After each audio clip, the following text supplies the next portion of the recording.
Mr. Prime Minister, what, in your opinion, did the Cuban Revolution for the Cuban people? Esa pregunta o esa respuesta no se puede dar en breves palabras, pero me voy a limitar a ponerle algunos ejemplos.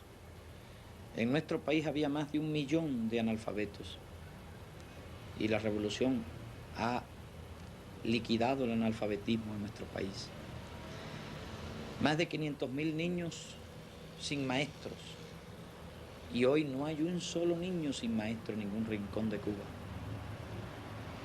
En nuestro país decenas de miles de personas morían de epidemias, de enfermedades de distintos tipos sin asistencia médica.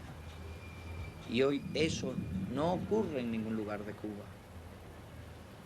En nuestro país, cientos de miles de personas estaban sin trabajo. Y hoy es muy difícil encontrar un ciudadano sin trabajo en nuestro país. Y esto lo hemos estado haciendo en medio de la hostilidad de los Estados Unidos, en medio de amenazas, en medio de peligros.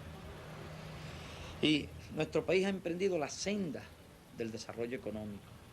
Primero, del desarrollo de su agricultura, que es donde tenemos hoy más posibilidades de avance. Y paralelamente, en la medida de nuestras fuerzas, el desarrollo de nuestra industria. Pero además, en el orden moral, nosotros éramos una colonia norteamericana. Muchos estudiantes norteamericanos no sabían ni siquiera que Cuba era un país supuestamente independiente. Y todo el mundo conocía a Cuba como un apéndice de Estados Unidos. Y hoy, aún nuestros enemigos tendrán que reconocer que somos un país independiente, que hemos tenido la entereza y la dignidad de enfrentarnos a uno de los más grandes poderes reaccionarios del mundo, que hemos resistido ese poder durante más de 5 años y que estamos venciendo a la tenaz oposición de ese poder. Y hoy nuestro país tiene enemigos, pero tiene también muchos amigos. Habrá quienes nos odien, los reaccionarios, los incapaces de comprender los procesos que están teniendo lugar en el mundo hoy, pero hay cientos de millones de hombres y mujeres del mundo que nos admiran en Asia, en África, en América Latina y aún en la misma Europa, porque Europa ha tenido que sufrir mucho moralmente el dominio de los Estados Unidos. Y millones de europeos sienten simpatía hacia el pequeño país que se ha enfrentado a Estados Unidos, a 90 millas de sus costas. Pero en fin, no somos nosotros los llamados a hacer el panegírico de la revolución. Serán otros los que hablen de la revolución. Será la historia quien se encargue de juzgar la obra revolucionaria.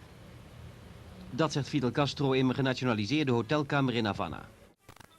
Now that the revolution has succeeded, do you think that there will be a chance for Cuba to have free elections in which opposing parties will participate?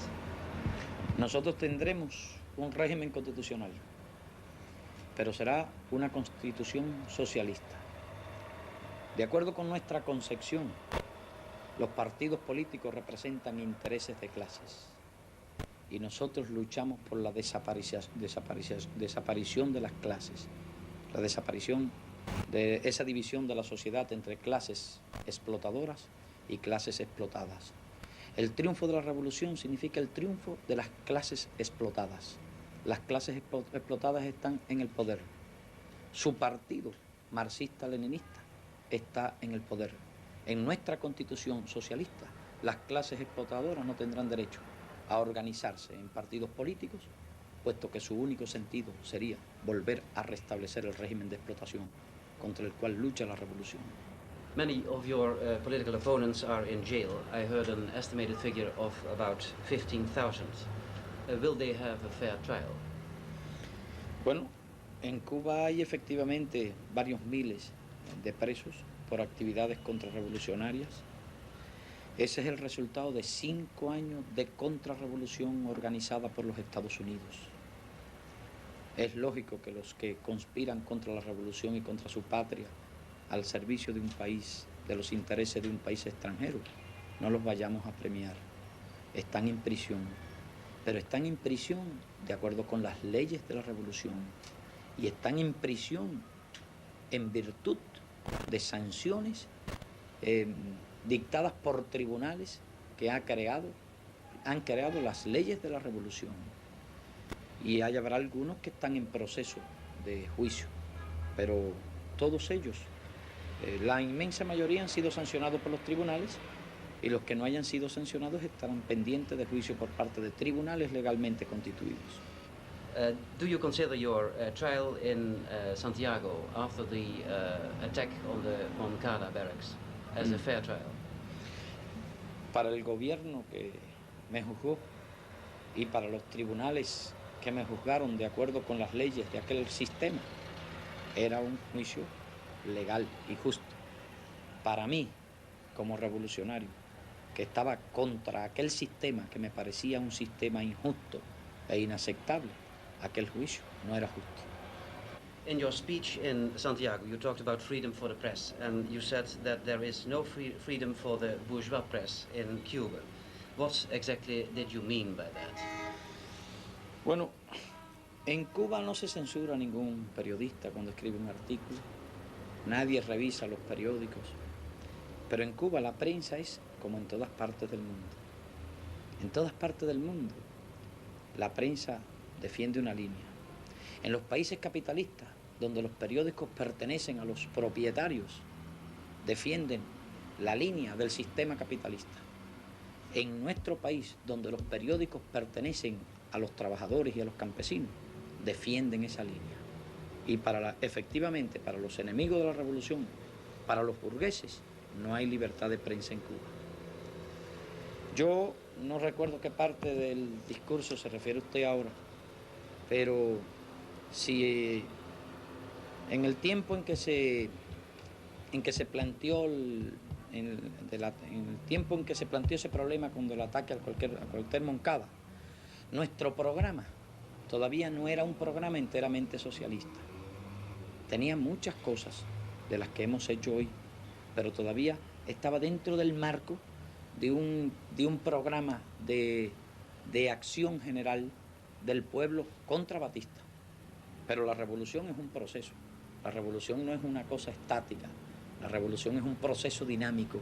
Aquella revolución que nosotros empezamos planteando muchas de las consignas que hoy hemos hecho y que aún entonces no habíamos planteado algunas de las que hemos hecho hoy. Esa revolución ha cambiado mucho desde entonces hasta hoy, igual que todas las revoluciones, todo cambia. Heráclito de Éfeso dijo que nadie se bañaba 2 veces en el mismo río, y la revolución es un proceso cambiante, la revolución es un proceso que se desarrolla y que avanza, y hoy las ideas mías son mucho más revolucionarias de lo que eran entonces. Hoy mis ideas son mucho más realistas de lo que eran entonces. En los libros había aprendido algo, pero en la realidad y en la experiencia que hemos vivido en esta lucha, hemos aprendido mucho más. In your declaration of Santiago, Mr. Prime Minister, you stated that Cuba will continue to support revolutionary movements in other countries. You criticized the United States for interfering in the internal affairs in Cuba, but it seems that you are doing the same in Venezuela and British Guiana. Nuestra declaración no es exactamente como usted la plantea en la pregunta. Lo que yo dije es que Cuba es un país que está dispuesto a vivir dentro de las normas internacionales, que aquellos países que no respeten la autodeterminación de Cuba, que no respeten esas normas con respecto a Cuba, no tendrán derecho a exigir que las mismas normas sean respetadas con relación a ellos, y que nosotros ayudaríamos el movimiento revolucionario en todos aquellos países donde estuvieran ayudando a organizar y a promover la contrarrevolución con respecto a nuestro país. Es decir, que no era una declaración de carácter general, sino una declaración con relación a aquellos países que tratan de hacer la contrarrevolución en Cuba. Do you consider British Guiana as one of the countries that interfered in the internal affairs of Cuba? No. But you interfere in British Guyana. No, That's what they told me. lo siento mucho que le hayan informado mal. Do you want a normalization of the relations with the United States? And if so, what are your conditions or proposals? Bueno, nosotros deseamos normalizar nuestras relaciones con Estados Unidos, pero no estamos muy apurados, ni estamos desesperados por ello, ni es para nosotros una cuestión de vida o muerte. Y respecto a las condiciones, le puedo repetir lo que dije en una entrevista de prensa recientemente, de que ellos se olviden de nosotros y nosotros olvidarnos de ellos. Es decir, que vivamos en paz y que cada cual se olvide el uno del otro. Porque nosotros de Estados Unidos no necesitamos absolutamente nada. How is the economic situation in Cuba and what are the main problems? Bueno, la situación económica de Cuba es la situación de un país subdesarrollado que ha sido explotado durante 60 años por el imperialismo norteamericano. Ellos eran dueños de todas nuestras principales industrias, nuestros principales recursos, los explotaron despiadadamente y nuestra población se duplicó mientras nuestra economía permanecía estancada. Así que nuestros problemas económicos son los problemas de todos los países subdesarrollados.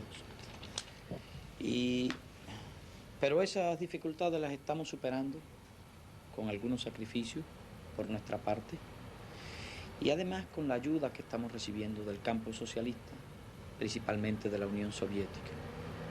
Si nosotros tuviéramos que depender exclusivamente de nuestros recursos, los sacrificios que tendría que hacer nuestro pueblo para desarrollarse económicamente serían muy grandes.